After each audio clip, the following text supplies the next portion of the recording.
Most people think the relationship ends when the breakup happens. It doesn't. Not with a narcissist. That's the trap nobody warns you about.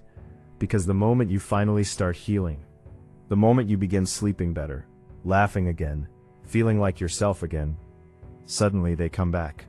A random text, a fake apology, a "hey, I was just thinking about you." And somehow, even after all the pain, your heart skips a beat. Why? Why do narcissists always seem to return right when you're moving on? And more importantly, why does it work on so many people? If you've ever felt yourself getting pulled back into a toxic cycle you swore you escaped, this video might explain everything. Because what looks like love is often something much darker. And once you understand the psychology behind hoovering, you'll never see these people the same way again. The word hoovering comes from a vacuum cleaner brand, and honestly, that's the perfect name for it. Because narcissists don't just leave quietly, they suck people back in. They pull emotional energy from old partners the same way a parasite searches for a host. And the terrifying part? It's usually calculated. Not always consciously, but strategically. A narcissist hates losing access to someone who once gave them attention, validation, affection, admiration, or emotional reactions. To them, people are not relationships, people are resources. That's why they can disappear for months, sometimes years, and then suddenly reappear as if nothing happened. You think they miss you, but often they miss control. There's a huge difference between someone loving you and someone needing access to your emotions. And here's what confuses most people. The hoover rarely starts with cruelty, it starts with softness. That's what makes it dangerous. They don't come back saying, "I want to manipulate you again." No, they come back vulnerable, nostalgic, emotional. They suddenly remember your favorite song. They mention an inside joke from 3 years ago. They apologize in just the right tone. They send long paragraphs at 2 a.m. talking about growth and change and regret. And your brain wants to believe it. Because humans are wired for hope. Especially when unresolved emotions are involved.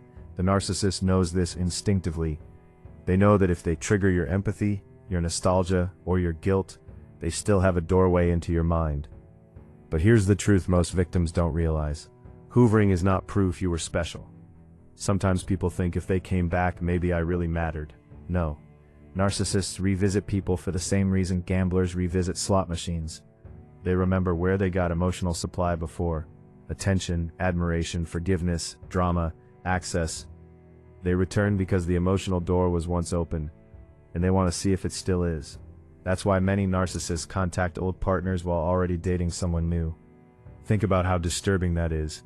They can be in another relationship and still test whether they can pull you back emotionally. Why? Because for them it's about power, validation, ego, knowing they still affect you. And the timing is never random. Have you noticed that narcissists often come back when your life starts improving? When you look happier online? When you stop reaching out? When you finally detach emotionally? That's not coincidence. Narcissists are deeply threatened by your independence. Your healing feels like rejection to them. Your silence feels like loss of control. So the hoover begins precisely when they sense they're losing their emotional grip over you. Suddenly they watch your stories again, like your old photos, ask mutual friends about you, send accidental messages. The goal is simple: re-enter your emotional world, even if just for a moment. Because if they can make you react, they know part of the connection still exists. And this is where many intelligent people get trapped. They mistake attention for care. But attention is not love. Someone can obsess over you and still not value you. A narcissist may fight desperately to get you back, only to mistreat you again once they succeed. Why? Because the chase and the possession are two different emotional experiences for them. During the chase, they feel excitement, ego validation, stimulation. Once they regain control, the fantasy fades. That's why so many toxic relationships operate in cycles. Idealization, devaluation, discard, hoover, repeat. The narcissist doesn't want stable intimacy. They want emotional dominance. And every time you return, the cycle usually becomes more damaging than before. Think about casinos for a second. Why are they addictive? Because rewards are unpredictable. Sometimes you win, sometimes you lose. That inconsistency creates obsession. Narcissistic relationships work the same way. One day they treat you like the center of the universe. The next day they become cold, distant, cruel, or emotionally unavailable. Your brain becomes addicted to the uncertainty.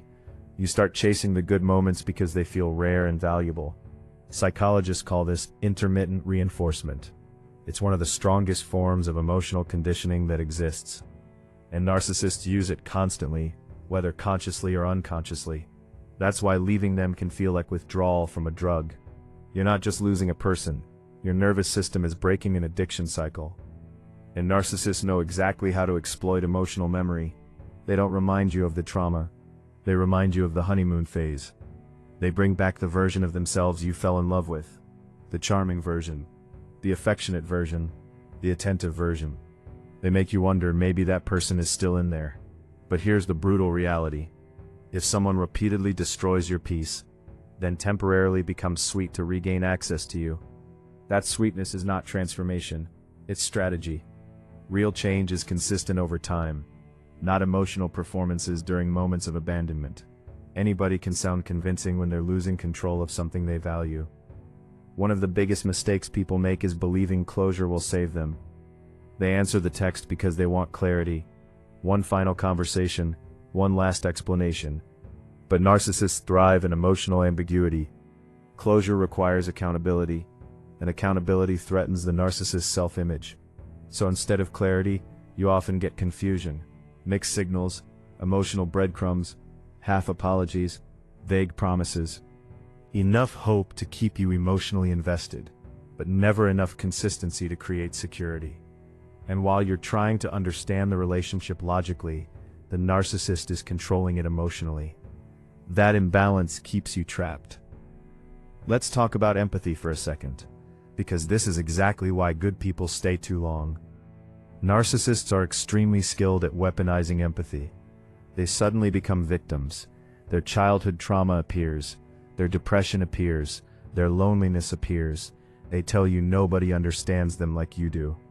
And because you're compassionate, you begin focusing on their pain instead of your own. But listen carefully.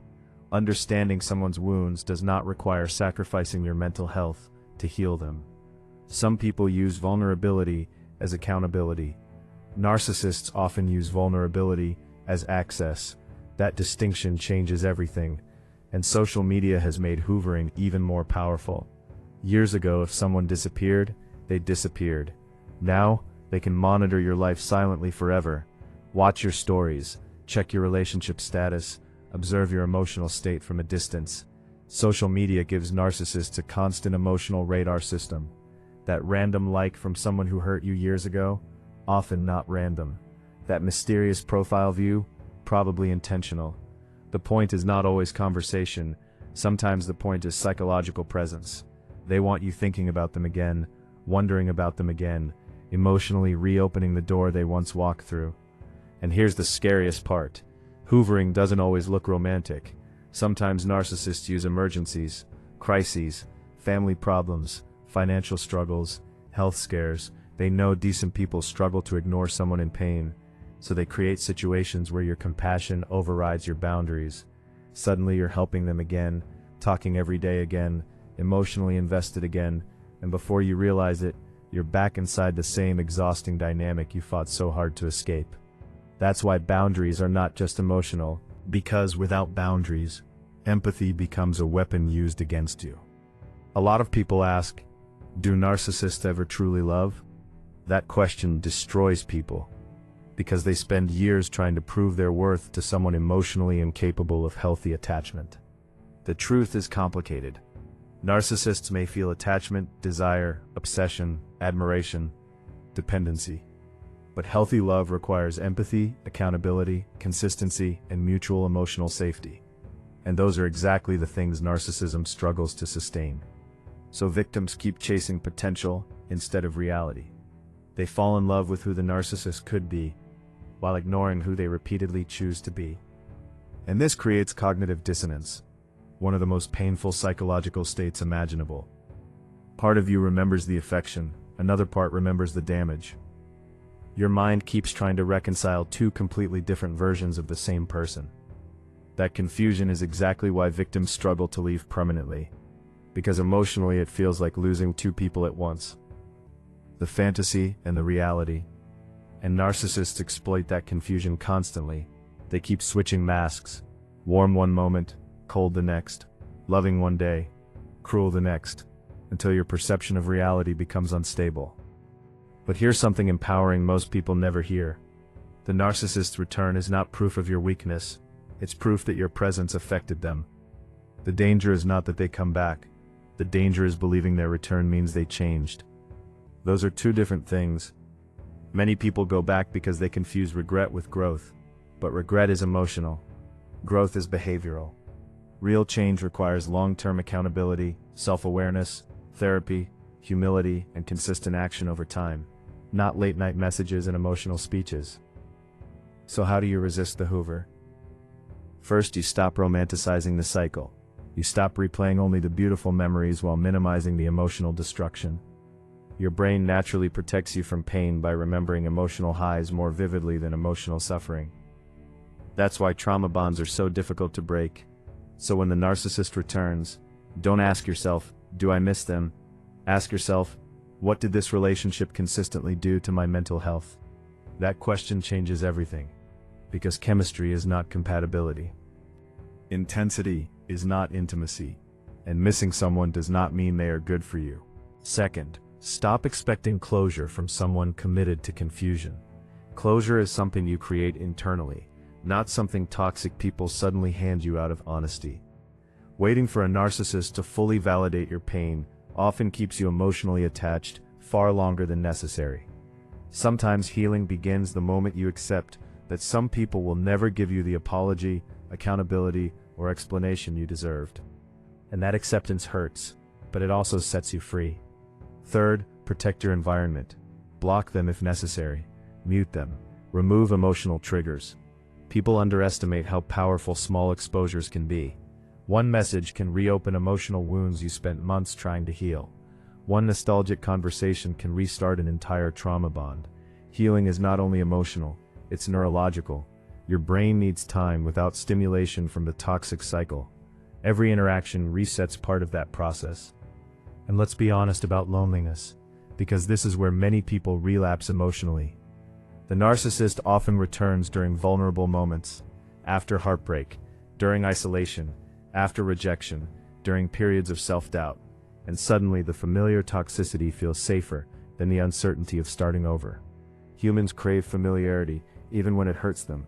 That's why people sometimes return to relationships that nearly destroyed them, not because the relationship was healthy, but because pain can become psychologically familiar.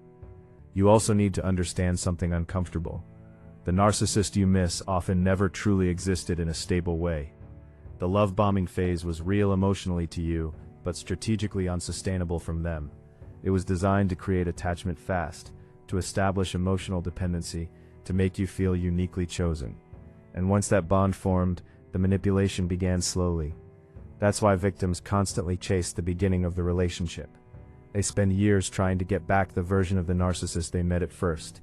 But that version was often a performance built for attraction, not a stable identity built for intimacy. And if you're watching this while secretly hoping your narcissistic ex comes back, ask yourself an honest question. What exactly are you hoping returns? The person who ignored your feelings? The person who made you question your worth? The person who disappeared emotionally when you needed stability? Or are you hoping the fantasy version finally becomes real? Because those are not the same thing.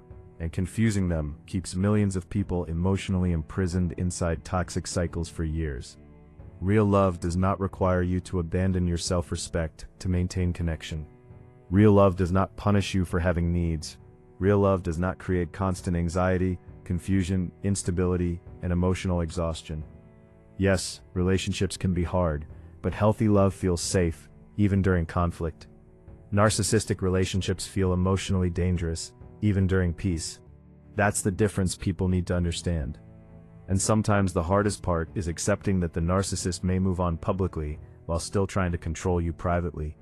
They may post happy photos, enter new relationships, pretend to be transformed. Meanwhile, they still send breadcrumbs behind the scenes. Why? Because narcissistic supply is about quantity, not depth. They often need multiple sources of validation simultaneously. That realization hurts, but it also exposes the truth. You were never competing for love, you were trapped inside someone else's emotional hunger. Here's the good news though. Once you truly see the pattern, the manipulation starts losing power. Awareness changes everything. The text that once felt romantic suddenly feels strategic. The apology that once felt emotional suddenly feels rehearsed. The timing suddenly makes sense, and instead of feeling chosen, you begin feeling targeted. That shift is the beginning of emotional freedom. Healing from narcissistic abuse is not just about avoiding the narcissist, it's about rebuilding your relationship with yourself, relearning your instincts, trusting your perception again, reconnecting with the version of yourself that existed before the confusion, self-doubt, and emotional chaos. Because toxic relationships slowly disconnect people from their own intuition. You stop trusting your feelings, your boundaries, your judgment. Recovery means reclaiming all of that. And maybe the most powerful thing you can do is this. Stop asking why the narcissist came back and start asking why you believed you needed them to return in order to feel valuable. That question changes the entire game, because your worth was never hiding inside their attention. Your worth existed before they arrived. And it will exist long after they leave. One day, the message that once would have shattered your emotional stability will feel strangely empty. One day you'll see their manipulation clearly instead of romantically. One day your peace will matter more than their validation. And when that day comes, the Hoover stops working. Not because the narcissist changed, but because you did. So if someone from your past suddenly reappears the moment you start healing, pay attention, not to their words, to their patterns. Patterns reveal character far more than promises ever will. And remember this carefully. Anyone can return when they feel lonely, rejected, bored, or emotionally hungry. But very few people return with genuine accountability, consistency, humility, and change. Learn the difference. It might save you years of emotional pain. And if this video opened your eyes to something you've been struggling to explain, share it with someone who needs to hear it. Because a lot of people are not in love. They're trapped inside psychological cycles disguised as love. And the sooner they recognize the pattern, the sooner they can finally break free.